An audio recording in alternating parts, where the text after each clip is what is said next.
today's topic is science versus silence. 2 minute के लिए आप मेडिटेशन करेंगे और उसके बाद हम अपना टॉपिक स्टार्ट करेंगे। कपाल के बीच में in the middle of the forehead, यहाँ पे भ्रुकुटी बोलते हैं इसको, यहाँ पे आपको कॉन्सेंट्रेट करना है। एक पॉइंट ऑफ लाइट इमेजिन करना है, जैसे आकाश में स्टार चमकता है वैसा स्टार भ्रुकुटी के बीच में यहाँ पे चमक रहा है। माइंड में अलग अलग थॉट्स आएंगे, आपको उसके पीछे भागना नहीं है। एक ही थॉट होना चाहिए, मैं स्टार हूं और star it is in the middle of the forehead. Actually मैं आत्मा स्टार हूं, लेकिन अभी मैं आत्मा की कंसेप्ट बाजू में रख रहा हूं। सिर्फ स्टार को याद करना है आपको, और आंखें पूरी ऐसे करके नहीं करना है, बहुत स्ट्रेन नहीं देना है, एकदम नॉर्मल रहना है, ज्यादा स्ट्रेन नहीं देना है। और आपको आंखें बंद भी नहीं करनी है, आंखें खुली रखनी है। सबसे बड़े आदि योगी पुरुष शिव शंकर भोलेनाथ, उनके जितने चित्र है, जितनी मूर्तियां है, उसमें उनकी आंखें बंद है, वो ध्यानमग्न अवस्था में या आदि खुली है। क्या है? आदि खुली है, अर्धोन्मीलित नेत्र बोला है। तो आपको पूर्णतः आंखें बंद नहीं करनी है। मन में जो विचार आ रहे हैं उसके पीछे भागना नहीं है, किसी को भी याद नहीं करना है, फ्रेंड को नहीं, प्रोफेसर्स को नहीं, पेरेंट्स को नहीं, रिश्तेदारों को नहीं, सिर्फ स्टार। एक 2 मिनट के लिए शुरुआत करते हैं।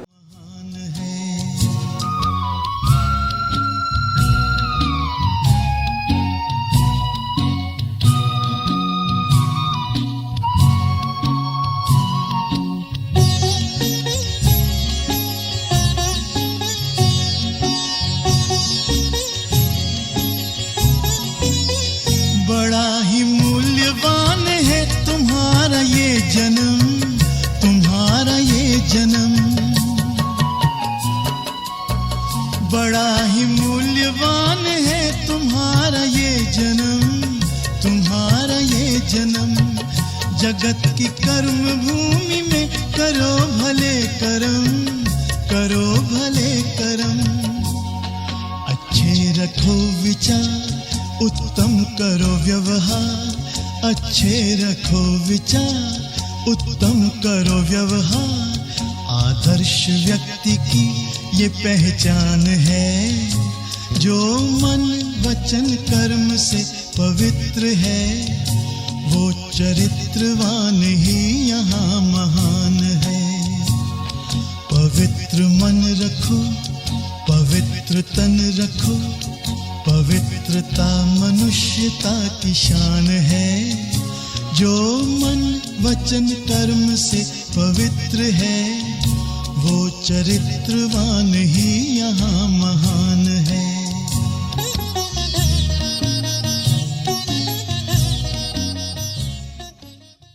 जिसके मन के अंदर ढेर सारे विचार आए, उसका मन परसेंटेज में ज्यादा बीमार है। जिसके मन के अंदर अभी कम विचार आए, उसका कम बीमार है। अपने आप को एनालाइज कर सकते हैं। तो आज का जो टॉपिक है हमारा, science versus silence. So what is difference between science and silence? जो साइंस की जितनी भी इन्वेस्टिगेशंस, इन्वेंशंस, जो भी थ्योरी इन्वेस्टिगेट की और जितने भी इन्वेंशंस हुए, जितना भी रिसर्च हुआ मॉडर्न साइंस में, वो ह्यूमन बीइंग के द्वारा किया गया। लेकिन जो साइलेंस की पावर है, वो स्वयं ईश्वर, या जिसको सुप्रीम पावर बोलते हैं, सुप्रीम सोल बोलते हैं, उनके द्वारा सिर्फ साइलेंस की पावर दी जाती है। ये मेजर डिफरेंस है, human being and supreme being. दूसरा मेजर डिफरेंस ये है, जितना भी साइंस का स्टडी है, वो साइंस का सारा स्टडी वो मैटर से कनेक्टेड है। शरीर, आज मेडिकल साइंस के स्टूडेंट जो स्टडी करते हैं, शरीर का स्टडी करते हैं। शरीर के एक एक हिस्से का, एक एक ऑर्गन में कहाँ क्या बीमारी है, कहाँ क्या प्रॉब्लम्स है, इसका स्टडी करते हैं। इंजीनियरिंग के students machine, material, robotics technology, internet technology, electronics gadget, instruments, अलग अलग प्रकार के कंप्यूटर, लैपटॉप, इनके स्टडीज है।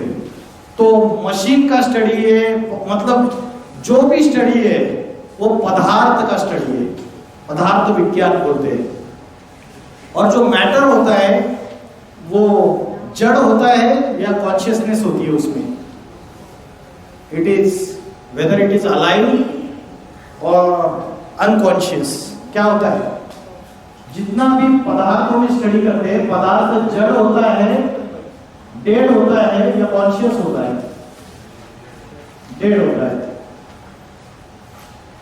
बॉडी भी ये 5 जड़ तत्वों से बनी हुई है। कौन से? जल, वायु, अग्नि, पृथ्वी, आकाश, ये 5 जड़ तत्व है। तो साइंस का जितना भी रिसर्च है, मॉडर्न साइंस का, सिर्फ मॉडर्न साइंस ही साइंस नहीं है।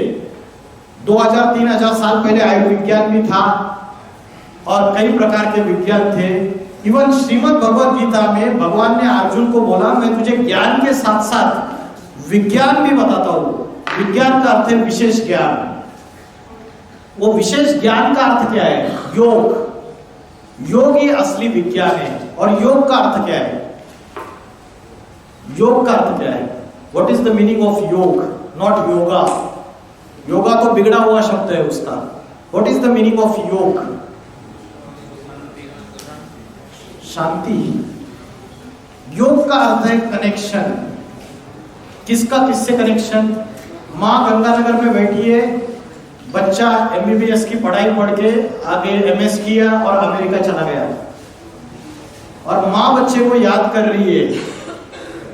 इधर वीडियो कॉलिंग, मोबाइल का नेटवर्क फेल हो जाता है और माँ बच्चे को याद करती है, 7 समुद्र पार बच्चे को टचिंग हो जाती है कि माँ ने मुझे याद किया। ये बुद्धि योग है, इसको बोलते हैं योग, कनेक्शन। माँ का बच्चे से जो बुद्धि का योग है, किससे कनेक्शन? माँ गंगानगर में बैठी है, बच्चा MBBS की पढ़ाई पढ़ के आगे MS किया और अमेरिका। इसका अर्थ है योग का अर्थ कनेक्शन। अभी क्वेश्चन ये है कि ये जो योग है किससे जोड़ना चाहिए? अगर किसी को डकैत बनना है, चोर बनना है, तो किसी बड़े चोर से या डकैत से बुद्धि का कनेक्शन जोड़ेगा, बुद्धि का योग जोड़ेगा। आप डॉक्टर बनना चाहते हो तो आप अपने प्रोफेसर से बुद्धि का योग जोड़ते हो। तो हाईएस्ट योग की परिभाषा क्या है? आत्मा का कनेक्शन किससे होना चाहिए? परमात्मा से, सुप्रीम पावर से। So we all are the souls, and yoga का असली अर्थ है सोल का कनेक्शन सुप्रीम सोल से, डिवाइन बीइंग से। क्योंकि आज हमारे पास जो शक्ति है, जो पावर है, उसको आप बोलते हैं विल पावर या आत्मबल या मनोबल। आज हमारा आत्मबल, मनोबल, विल पावर पावरफुल है या कमजोर हो चुका है? हाँ जी, परसेंटेज है, किसी का बहुत कम है, किसी का थोड़ा सा ज्यादा है। तो साइंस का, मॉडर्न साइंस का जितना भी स्टडी है वो मैटर का स्टडी करते हैं, मैटर का रिसर्च करते हैं। And matter is made up of atoms and molecules. So basis of modern science is atom. और अध्यात्म जो है, साइलेंस का जो अभ्यास है, जो भारत के ऋषि मुनियों ने 2-3 हजार सालों से जो अध्यात्म का स्टडी किया है, अभ्यास किया है, तो उसका बेसिस क्या है? उसका बेसिस क्या है? मॉडर्न साइंस का बेसिस तो एटम हो गया, और जो साइलेंस है उसका बेसिस क्या है? आत्मा। आत्मा और परमात्मा का इसमें उन्होंने रिसर्च किया। जैसे एटम इनफाइनेटेसिमल है, वैसे आत्मा भी इनफाइनेटेसिमल है। जैसे एटम इनविजिबल है, इन आंखों से देखा नहीं जा सकता, वैसे आत्मा भी इन आंखों से देखी नहीं जा सकती। तो साइंस और साइलेंस में मुख्य अंतर यह है, जब साइलेंस की बात आती है तो हम मन को एकाग्र करने का, कॉन्सेंट्रेट करने का और आत्मा के ऊपर फोकस करने का अभ्यास करते हैं। और मॉडर्न साइंस की बात आती है तो हम एटम्स और मॉलिक्यूल्स और मैटर उसमें रिसर्च करके हम नई नई चीजें बनाते हैं। ये मुख्य डिफरेंस है। और कोई डिफरेंस बता सकते हैं आप में से? और कोई डिफरेंस साइंस और साइलेंस में? आज साइंस के जो साधन है अलग अलग, जैसे वीडियो कॉलिंग से हम दूर का व्यक्ति जो है उसको भी नजदीक देख सकते हैं। सैटेलाइट से हम दूर की चीजों को भी यहां से अपने घर में बैठे हुए देख सकते हैं। तो अगर माइंड की या आत्मा की क्लींसिंग की, डिटॉक्सिफिकेशन किया, और अगर शुद्ध प्रेम है, तो यहां गंगानगर में बैठी हुई मां अमेरिका में बैठे हुए बच्चे को याद करती है और उसको टचिंग हो जाती है। तो ये जो वाइब्रेशन की पावर है, ये मन के संकल्पों की जो पावर है, वो साइंस के साधनों से भी ज्यादा पावरफुल है।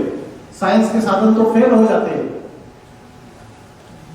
जैसे रॉकेट होता है, उसके लिए करोड़ों मिलियंस ऑफ डॉलर्स खर्च करके वो रॉकेट तैयार करते हैं, उसको फ्यूल चाहिए, बहुत सारा खर्चा करते हैं। लेकिन आत्मा और मन भी एक रॉकेट है। यहां बैठे हुए आप अमेरिका घूम के आ सकते हो, यहां बैठ के आप स्पेस में जा सकते हो। तो जो साइलेंस की पावर है, वो साइंस के पावर से भी जाती है। जैसे बॉडी का डिटॉक्सिफिकेशन करते हैं नेचुरोपैथी, पंचकर्मा, आयुर्वेदा में एक टेक्निक होता है कि बॉडी का डिटॉक्सिफिकेशन करते हैं। एलोपैथी में भी होता है क्या डिटॉक्सिफिकेशन? हाँ जी। आप कौन से ईयर के स्टूडेंट्स हो? यार क्या आवाज आ रही है? फर्स्ट ईयर के स्टूडेंट्स। तो एलोपैथी में डिटॉक्सिफिकेशन होता है क्या बॉडी का? लीवर में होता है। हाँ जी, होता है लीवर में। तो जैसे बॉडी का डिटॉक्सिफिकेशन होता है, वैसे आत्मा और मन का भी डिटॉक्सिफिकेशन होना जरूरी है। आज किसी भी स्कूल, कॉलेज, यूनिवर्सिटी में मन को एकाग्र कैसे करना है, मन की जो बीमारियां, stress, tension, depression, anxiety, insomnia, इस मन के बीमार के कोई डॉक्टर अवेलेबल नहीं है सोसाइटी में। आप बोलेंगे है अवेलेबल, साइकेट्रिस्ट है ना? तो साइकेट्रिस्ट अवेलेबल है, लेकिन क्या वो मन की बीमारी दूर कर पाते हैं या मन को सप्रेस करने की दवाई दे देते हैं? माइंड के थॉट्स को, नर्वस सिस्टम को शून्य कर देते हैं और उसके साइड इफेक्ट्स भी होते हैं।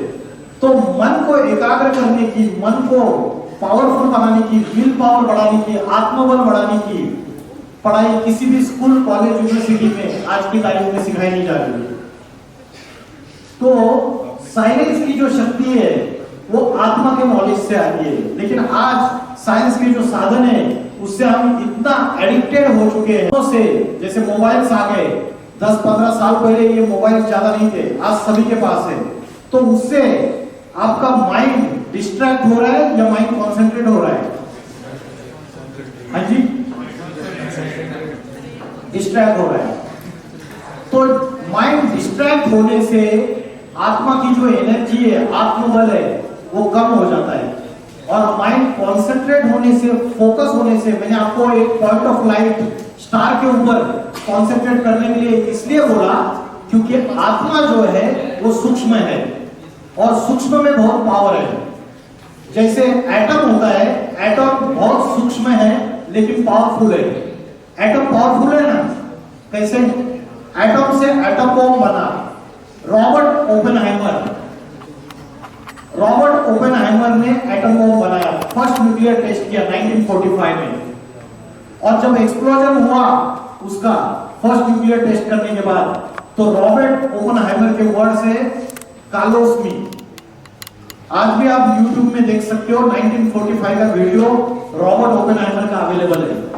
उसमें वो श्रीमद् भगवद गीता के अभ्यासक थे और उन्होंने बोला कालोस्मी। कालोस्मी का मीनिंग पता है आपको? काल माना क्या? काल माना मृत्यु। कालोस्मी, I am the god of death. Shrimad Bhagavad Gita में बोला है कालोस्मी लोक क्षय कृत प्रवृत्तो, मैं सारी संसार का विनाश करने के लिए प्रवृत्त हूं, महाकाल हूं। कौन सी देवता को महाकाल बोला है? Shiva, god of destruction. तो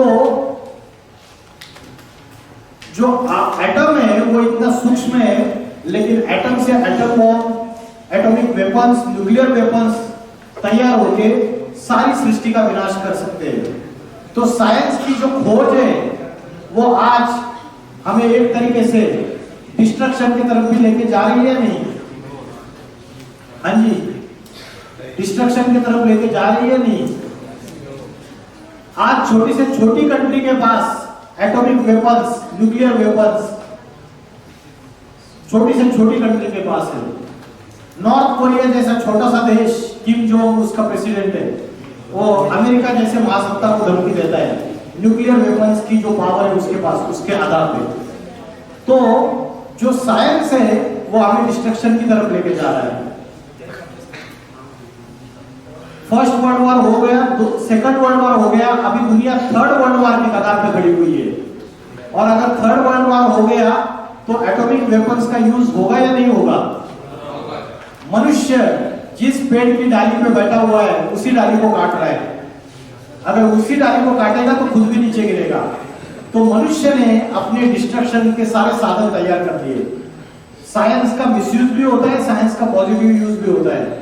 लेकिन आज की तारीख में हम ये गैजेट्स के, इलेक्ट्रॉनिक गैजेट्स के इतने अधीन हो चुके हैं, इतने डिपेंडेंट हो चुके हैं, इतने एडिक्टेड हो चुके हैं, जिसकी वजह से आज चाइना में एक स्टडी किया गया, उसमें बोला problematic internet use in Chinese adolescents and its relation to psychosomatic symptoms and its satisfaction.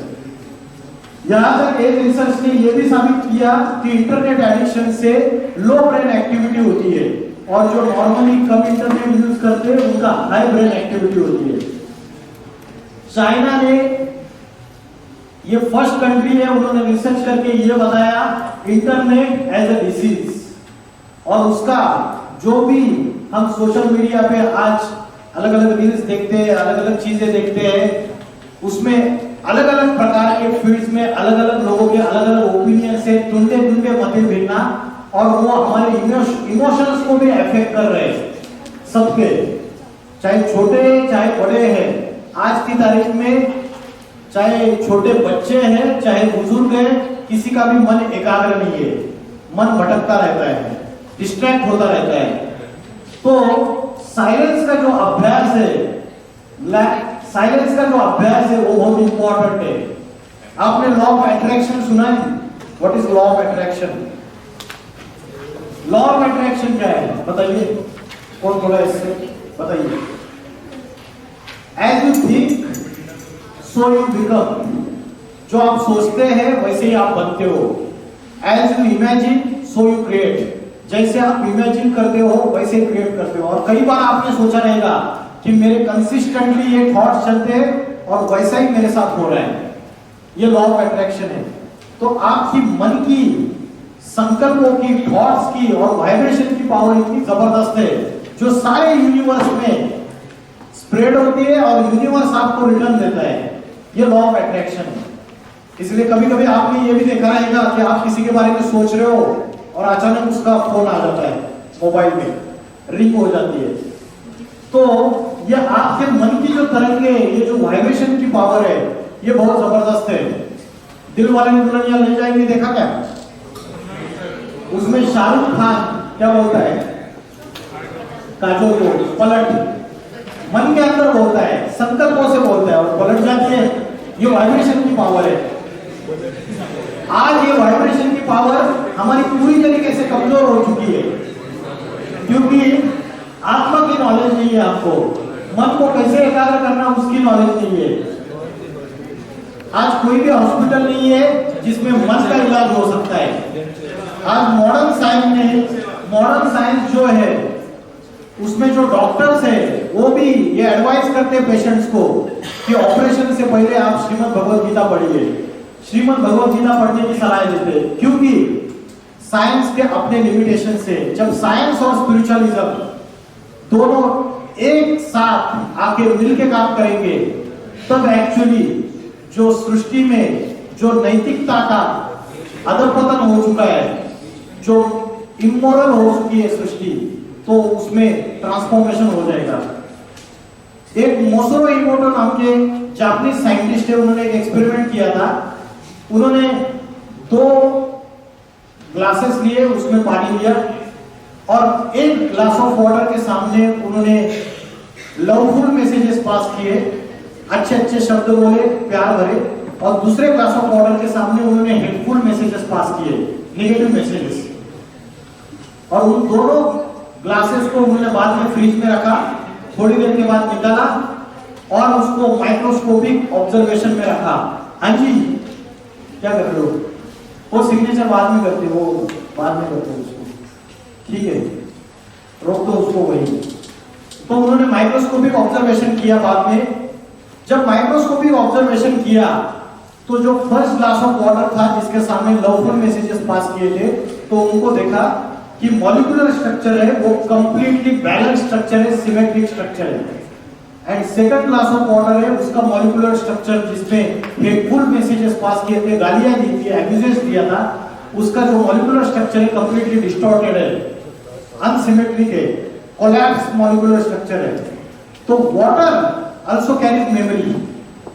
तो आपकी वाचा का, आपके स्पीच का, आपके निगेटिव वर्ड्स का असर वाटर मॉलिक्यूल्स के ऊपर भी होता है। और बॉडी में कितना परसेंटेज वाटर है? 70% वाटर है। तो आज जो हमारे माइंड में निगेटिव थॉट्स आते हैं, जो वेस्ट थॉट्स आते हैं, उसका असर वाटर पार्टिकल्स जो है उसके ऊपर होता है। और that is also one factor जिसकी वजह से आज अलग अलग बीमारियां हैं। तो अगर स्पीच का, वाचा का इतना असर हो सकता है, तो स्पीच से भी सूक्ष्म क्या है? What is subtler than the speech? वाचा से भी सूक्ष्म क्या है बताइए? वाचा, कर्म, वाचा और मन के संकल्प, इसमें सबसे सूक्ष्म क्या है? हाँ जी, क्या सूक्ष्म है? कर्म, वाचा और मन के संकल्प। सूक्ष्म चीज कौन सी है? मन के संकल्प। जो स्पीच है, वाचा है, उससे भी सूक्ष्म चीज है मन के संकल्प। तो speech is silver and the thoughts in the mind they are like gold. तो वाचा का जो असर होता है, इफेक्ट होता है मनुष्य के ऊपर वाणी का, उससे भी ज्यादा इफेक्ट मन के संकल्पों का होता है। माइंड के अगर वाइब्रेशन जो है, संकल्प है, वो अगर निगेटिव है तो उसका असर एनवायरमेंट के ऊपर भी होता है।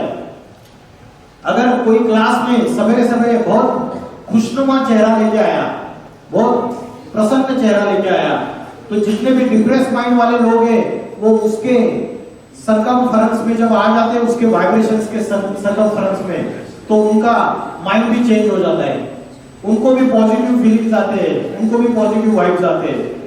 तो मन के संकल्पों का और वाइब्रेशंस का एनवायरमेंट के ऊपर भी असर होता है।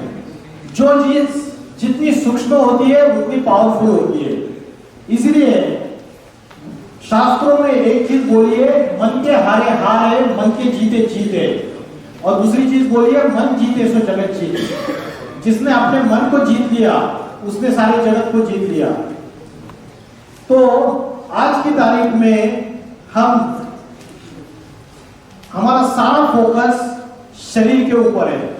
शरीर में 5 ज्ञानेंद्रियां होती है, 5 सेंस ऑर्गन्स और 5 कर्मेंद्रियां होती है। आज हमारा बुद्धि का कंसंट्रेशन कहां पे रहता है? नाक, कान, जिह्वा, टेस्टी टेस्टी खाना चाहिए, और बाकी की जितनी भी इंद्रियां हैं, हम शरीर को ही सब कुछ समझ बैठे हैं। और हमारे बुद्धि का फोकस जो है सवेरे से लेकर रात तक कौन सी इंद्रियों की तरफ ज्यादा रहता है? ऊपर वाली ज्ञानेंद्रिया या नीचे वाली? नीचे वाली ज्यादा रहता है। कॉन्फिडेंस से आंसर दिया। जहां से मल और मूत्र का विसर्जन होता है, यूरिन और स्टूल जहां से बाहर निकलते हैं, उन इंद्रियों के ऊपर बुद्धि का कंसंट्रेशन ज्यादा रहता है। तो बुद्धि का कंसंट्रेशन अगर नीचे है तो उसको बोलते हैं पतन, और बुद्धि का कंसंट्रेशन अपवर्ड है, इसको बोलते हैं उत्तमांग। ये सबसे ज्ञानेंद्रिय आंख के भी ऊपर है। यहां पे अगर बुद्धि का कंसंट्रेशन है, इसको बोलते हैं शक्ति का ऊर्ध्वगमन। एक होता है शक्ति का डिस्चार्ज होना, रजो और वीर्य की शक्ति का, और एक होता है शक्ति का अपलिफ्ट होना। इसलिए स्क्रिप्चर्स में बोलते हैं कि यहां अगर कॉन्सेंट्रेट किया तो कुंडलिनी शक्ति जागृत हो जाती है। सुना है किसी ने कुंडलिनी शक्ति? कभी सुना है? तो आत्मा का जो अभ्यास है, मन को एकाग्र करने का जो अभ्यास है, उसके जो वाइब्रेशंस है, उस वाइब्रेशंस का असर प्रकृति के ऊपर भी पड़ता है, जानवरों के ऊपर भी पड़ता है, और प्लांट्स के ऊपर भी पड़ता है, और नेचर के ऊपर भी पड़ता है।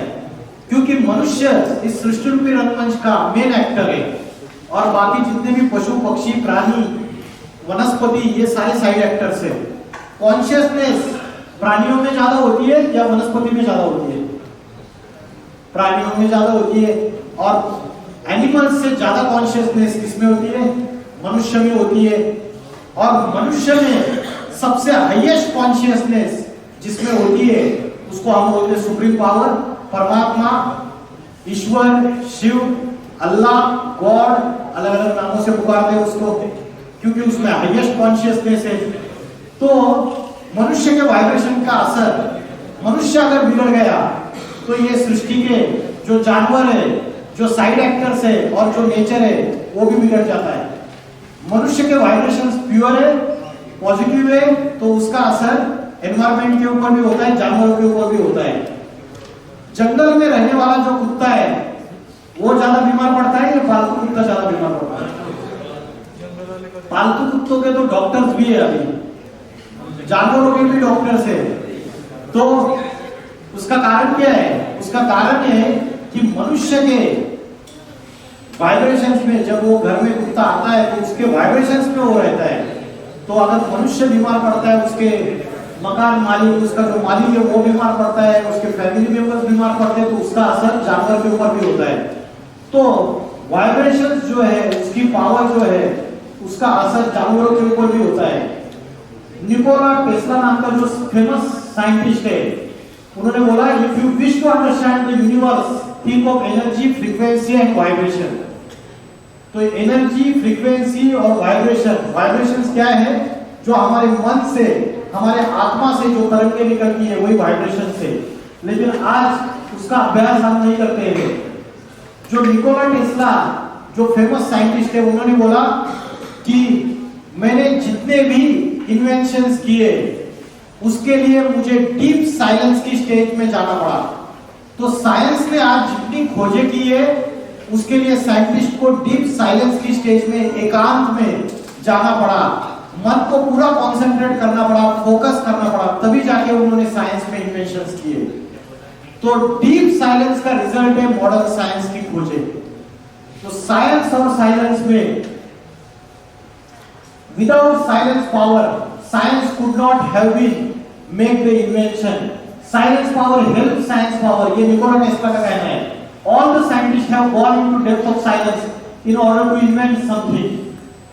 अल्बर्ट आइंस्टाइन ने कहा है कि मैंने जितने भी इन्वेंशंस किए, जितने भी थ्योरी इन्वेस्टिगेट की, उसका मूल आधार भगवत गीता है। I have made the Bhagavad Gita as the source of my inspiration and guide for the purpose of scientific investigations and the formation of my theories.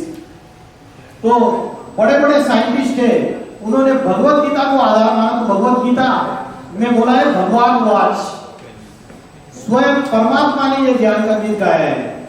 तो भगवत गीता एक ऐसा स्पिरिचुअल साइंस है, ऐसा अध्यात्म है जिससे ये बाकी के सारे साइंस निकले हुए हैं। तो साइलेंस की जो पावर है वो आज हम पूरी तरीके से भूल चुके हैं और साइंस के साधनों में फंस चुके हैं। साधनों का यूज करना गलत बात नहीं है, लेकिन साधना को भूलकर साधनों में फंस जाना गलत बात है। आज हम साधना जो है, साधना माना मन को साधना, मन को एकाग्र करना, उसको पूरी तरीके से भूल चुके हैं और हम पूरी तरीके से साइंस के जो मीन्स है उसमें फंस गए। तो श्रीमद् भगवत गीता में बोला है अध्यात्म विद्या विद्यानाम, सबसे जो बेस्ट विद्या है वो अध्यात्म विद्या है, स्पिरिचुअल साइंस है, स्पिरिचुअल स्टडीज है। डॉक्टर बनने की, इंजीनियर बनने की, वकील बनने की, टीचर बनने की विद्या सर्वश्रेष्ठ विद्या नहीं है। अध्यात्म विद्या सर्वश्रेष्ठ विद्या है। अर्जुन जब कुरुक्षेत्र के मैदान में, जब पहले अध्याय में बताया कि अर्जुन पूरा कायर हो जाता है, उसके सामने जो युद्ध भूमि पड़ी हुई है वो डर जाता है, वैसे हमारे हर एक के लाइफ में आज युद्ध भूमि है। अलग अलग सर्कमस्टांसेस है, अलग अलग समस्याएं जिसको हमें फेस करना रहता है, और हम सारे नंबरवार अर्जुन हैं। तो भगवान ने अर्जुन को शस्त्रास्त्र चलाने की विद्या नहीं सिखाई भगवत गीता में, how to use the weapons. Arjun ने भगवान को प्रश्न पूछा कि मेरा मन बड़ा चंचल है, इस चंचल मन को मैं कैसे एकाग्र करूं। ये मेरा मन वायु के समान गतिमान है, जैसे कोई घोड़ा भागता है वैसे मेरा मन भागता रहता है, इसको मैं कैसे एकाग्र करूं। ये क्वेश्चन अर्जुन ने भगवान को पूछा था, और भगवान ने उनको जवाब दिया, अभ्यास न तो कौन्तेय वैराग्य न च गृह्यते। दो जवाब है इसमें, एक तो योगाभ्यास कर और दूसरा बताया वैराग्य। तो योगाभ्यास हम क्या समझते हैं, योग माना समझते हैं योगासन और प्राणायाम को योग समझते हैं, लेकिन योगासन और प्राणायाम सिर्फ शरीर को स्वस्थ रखने के लिए, वो असली योग नहीं है, भारत का प्राचीन राजयोग नहीं है। श्रीमद् भगवत गीता में जिस राजयोग की बात की है वो राजयोग की डेफिनेशन अलग है। चंचल मन को आत्मा में स्थित करके परमात्मा से कनेक्शन जोड़ना, ये राजयोग की प्रक्रिया है। लेकिन आज हमें उसका पता ही नहीं है, ना हमें आत्मा का पता है ना परमात्मा का पता है। हम अपनी जो असली आइडेंटिटी है, रियल आइडेंटिटी है, वो भूल चुके हैं। आज साइंस ने इतने इन्वेंशंस किए, लेकिन एक पहेली का जवाब साइंस के पास नहीं है। वो पहेली है, हु एम आई, मैं कौन हूं। कौन है? आज हमारी जब हम आइडेंटिटी पूछते हैं, मैंने आपको पूछा आप कौन है, तो आपने बताया मैं बिग बॉस हूं। इन्होंने बोला मैं लड़की हूँ, उन्होंने बोला मैं हिंदू हूँ, इन्होंने बोला मुस्लिम हूँ, इन्होंने बोला मैं डॉक्टर हूँ, इन्होंने बोला मैं इंजीनियर हूँ, इन्होंने बोला मैं बंगाली हूँ, इन्होंने बोला मैं जाट हूँ। किसी ने जाति के आधार से अपनी आइडेंटिटी बताई, किसी ने रिलीजन के आधार पे अपनी आइडेंटिटी बताई, किसी ने लिंग के आधार पे, जेंडर के आधार से अपनी आइडेंटिटी बताई, किसी ने अपने क्वालिफिकेशन के आधार से आइडेंटिटी बताई। But that is not my true identity. मेरी जो शाश्वत आइडेंटिटी है, परमानेंट आइडेंटिटी है, वो कौन सी है? क्या आइडेंटिटी है मेरी रियल आइडेंटिटी, जो जन्म से पहले भी थी और मरने के बाद भी रहती है? क्या है वो? आत्मा। इन्होंने जवाब दिया आत्मा। हाँ जी बोलिए, क्या बोल रहे थे? बताइए। एनर्जी। आत्मा क्या है? एनर्जी है। आत्मा माना प्राण शक्ति, एनर्जी। जैसे कोई व्यक्ति मर जाता है तो हम बोलते हैं डेड बॉडी। तो क्या चला गया जिसकी वजह से वो डेड बॉडी हो गई? आत्मा चली गई। आत्मा एक चैतन्य शक्ति है, एनर्जी है। Energy can neither be created nor be destroyed, आदि अनादि है। आत्मा इमॉर्टल है। हो गया लंच टाइम? भूख लगी है जोरदार? तो 5 मिनट दोगे मुझे? 5 मिनट्स में कंक्लूड कर देंगे, ठीक है? लेकिन एक कंडीशन है। हाँ जी भाई साहब, थोड़ा सुनो, 5 मिनट मैं भी आता हूँ, ठीक है? तो आत्मा और शरीर में मुख्य डिफरेंस क्या है? आत्मा अजर अमर अविनाशी है, इमॉर्टल है, और शरीर जो है वो विनाशी है, मॉर्टल है।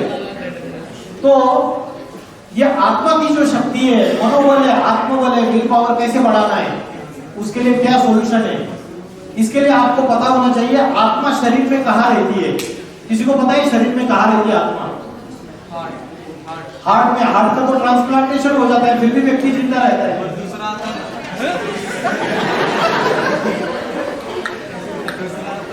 इनका जवाब है आत्मा यहाँ पे रहती है, भ्रुकुटी के बीच में। इसका क्या प्रूफ है? इन्होंने बताया आत्मा भ्रुकुटी के बीच में यहाँ पे रहती है। क्या प्रूफ है इसका? श्रीमद् भगवद गीता में बोला है, रेफरेंस है, भ्रूर मध्य प्राण आवेश सम्यका, भ्रुकुटी के मध्य में प्राण शक्ति स्थित है। और एक प्रूफ है, जो भारत की कन्या माता है वो यहाँ पे बिंदी लगाती है और पुरुष लोग यहाँ पे टीका लगाते हैं।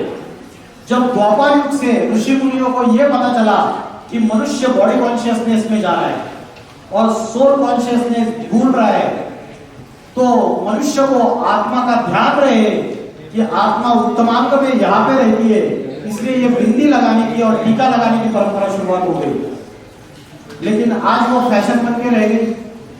तो आत्मा का रहने का स्थान ये है, आत्मा शरीर का मालिक है, राजा है, इसलिए टॉप में बैठा हुआ है, और जो ऑर्गन्स है ये उसकी प्रजा है।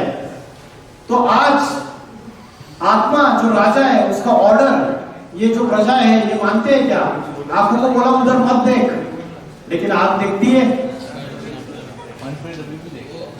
और जिब्बे को बोला, मुख को बोला ये मत खा, अभी पेट भरा हुआ है, अभी रसगुल्ला सामने आया, अभी रसगुल्ला खाएंगे तो पेट खराब हो जाएगा, ऑर्डर दिया। लेकिन जिब्बा ललचायमान हो गई, रसगुल्ला देखते ही हाथ ने रसगुल्ले को उठाया, मुख में डाल दिया। तो सारी इंद्रियां जो है हमारी ऑर्गन्स वो चंचल हो चुके हैं। इंद्रियां चंचल होती है तो उसके पीछे मन भी भागता है और उससे बुद्धि को हर लेता है। तो आत्मा की 3 पावर से बुद्धि, मन और संस्कार। मन है थिंकिंग पावर, बुद्धि है डिसीजन मेकिंग पावर और संस्कार है परिवर्तन शक्ति। तो आत्मा जब एक शरीर छोड़कर दूसरा शरीर धारण करती है तो उसके साथ क्या ट्रैवल करता है? क्या ट्रैवल करता है आत्मा के साथ? आत्मा जब एक बॉडी छोड़ के दूसरी बॉडी लेती है तो उसके साथ क्या ट्रैवल करता है? एनर्जी। लेकिन क्या ट्रैवल करता है फिर एनर्जी? मन, बुद्धि और संस्कार ये स्टोरेज स्पेस है। जैसे आपके लैपटॉप में हार्ड डिस्क है, मोबाइल में मेमोरी कार्ड है, वैसे आत्मा भी एक रिकॉर्ड है। मन, बुद्धि, संस्कार पिछले जन्मों में आपके आत्मा में जो स्टोर है वो दूसरे जन्मों में भी ट्रांसफर होता है। इस बात को मानते हैं नहीं मानते? तो आत्मा जो है वो अजर अमर अविनाशी है। ये चित्र देखिए, कठोपनिषद नामक स्क्रिप्चर है, उसमें बोला है आत्मा नाम रथिनम विद्धि शरीरम रथमेव च। आत्मा जो है पैसेंजर है और शरीर जो है वो गाड़ी है। बुद्धि तू सारथी विद्धि और बुद्धि ड्राइवर है। मन प्रग्रह में वो मन लगावे, इंद्रियानी हयाना, इंद्रिया घोड़े हैं, ये घोड़े भाग रहे हैं। और जो बुद्धि रूपी लगाम है, मन रूपी जो लगाम है वो ढीला पड़ चुका है। तो मन को एकाग्र करने का जो अभ्यास है और बुद्धि को पावरफुल बनाने का जो अभ्यास है, बुद्धि पावरफुल बन सकती है सिर्फ आध्यात्मिक ज्ञान से। आज बड़े बड़े जो इंटेलेक्चुअल लोग हैं, साइंटिस्ट, फिलोसोफर्स, वकील, डॉक्टर, इंजीनियर, उससे भी बुद्धिमान कौन है? Who is the intellectual of the intellectuals? परमात्मा। श्रीमद् भगवद गीता में बोला है, बुद्धिर बुद्धिर मता अस्मि तेजस तेजस्विना, मैं बुद्धिमानों की बुद्धि हूं। तो शास्त्रों में बोला है मन के हारे हारे, मन के जीते जीते। तो सिर्फ इतना शॉर्ट में मैं आपको बता रहा हूं कि आज साइलेंस की जो पावर है उसको हम पूरी तरीके से भूल चुके हैं और साइंस में फंस चुके हैं। आज बड़े बड़े वर्ल्ड पीस कॉन्फ्रेंस किए जा रहे हैं, लेकिन क्या दुनिया में शांति स्थापना हो रही है? हिंसा बढ़ रही है, आतंकवाद बढ़ रहा है, रशिया यूक्रेन की बात चल रही है पिछले 2 साल से। इंटरनेशनल कोर्ट ऑफ जस्टिस ने स्टेटस को दे दिया, उसके बावजूद वार रुकी नहीं। United Nations of Organization peace establishment के लिए बनाई गई, लेकिन उनकी बात कोई भी नहीं मानता है। अरेबियन कंट्रीज में भी वार चालू हो गई और ये सारी दुनिया अभी 3rd वर्ल्ड वार की कगार पे खड़ी हुई है। अभी सारी दुनिया we are on the verge of the destruction, 3rd world war की कगार पे खड़ी हुई है। तो साइंस ने अपने विनाश के सारे सारे तैयार कर दिए। हाँ, क्या बोल रहे हो? वीडियो प्ले करते हैं अभी, लेकिन अगर 3rd वर्ल्ड वार हो गई तो चांसेस है क्या एटॉमिक वेपन्स यूज हो सकते हैं? अगर एटॉमिक वेपन्स यूज हुए तो अर्थ का टेम्परेचर एटम बॉम्ब के एक्सप्लोजन से अर्थ का टेम्परेचर इंक्रीज हो जाएगा। अर्थ का टेम्परेचर इंक्रीज हो गया तो साउथ पोल नॉर्थ पोल की जो ग्लेशियर से वो मेल्ट हो जाएंगे, उससे ओशंस की वाटर लेवल बढ़ जाएगी, ओशंस की वाटर लेवल बढ़ जाएगी तो उससे बड़े बड़े जो आइलैंड्स है वो समुद्र में सबमर्ज हो जाएंगे। अमेरिका, यूरोप, ये सारे आइलैंड्स है, न्यूजीलैंड, ऑस्ट्रेलिया, अफ्रीका, ये सारे के सारे समुद्र में चले जाएंगे। भारत, उत्तर भारत जो हिमालय से कवर्ड है, वो एक ही ऐसी धरती है जहां बोलते हैं कि भगवान अवतरित होते हैं। तो सिर्फ भारत एक अविनाशी खंड है जिससे ये सारी सृष्टि की शुरुआत हो गई और विनाश के बाद भी वही उत्तर भारत की धरती बचती है। तो जब ऐसा समय आता है, सारी सृष्टि मनुष्य के साइंस के जो डिस्ट्रक्शन के साधन है उससे सारी सृष्टि विनाश के कगार पे खड़ी हो जाती है और मनुष्य के वाइब्रेशन बिगड़ते हैं तो उससे जो प्रकृति है, नेचर है, वो भी उसका साथ नहीं देती है। बड़े बड़े भूकंप आ रहे हैं आज की डेट में। तुर्कस्तान में भूकंप हुआ था, दिल्ली में हर एक महीने में भूकंप के झटके बैठ गए। तो प्रकृति साथ नहीं देगी, भूकंप, ज्वालामुखी, अकाल, आगे चल के ऐसा समय आएगा सड़कों के ऊपर नोटों की गड्डियां गिरी रहेगी लेकिन खाने के लिए अनाज का दाना नहीं रहेगा, पीने के लिए पानी की बूंद नहीं रहेगी, वाटर लेवल जो है जमीन के अंदर वो कम हो रही है। मतलब आप पहले 20 फीट में पानी मिलता था, आज 100 फीट के ऊपर खुदाई करेंगे 150 फीट 200 फीट तो भी पानी नहीं मिलता है।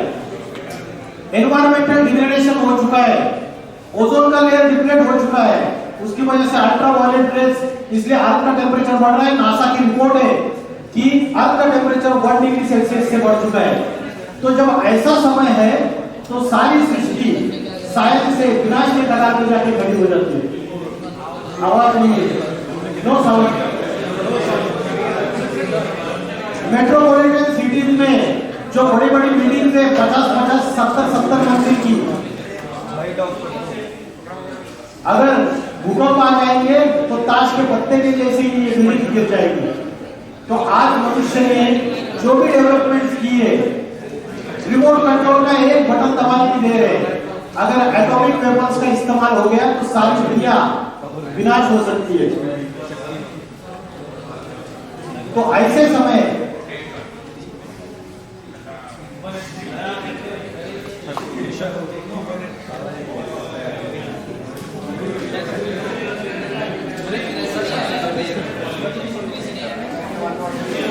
हिंदू मुस्लिम सिविल वार्स, हिंदू मुस्लिम दुश्मनी भी बढ़ती चली जा रही है।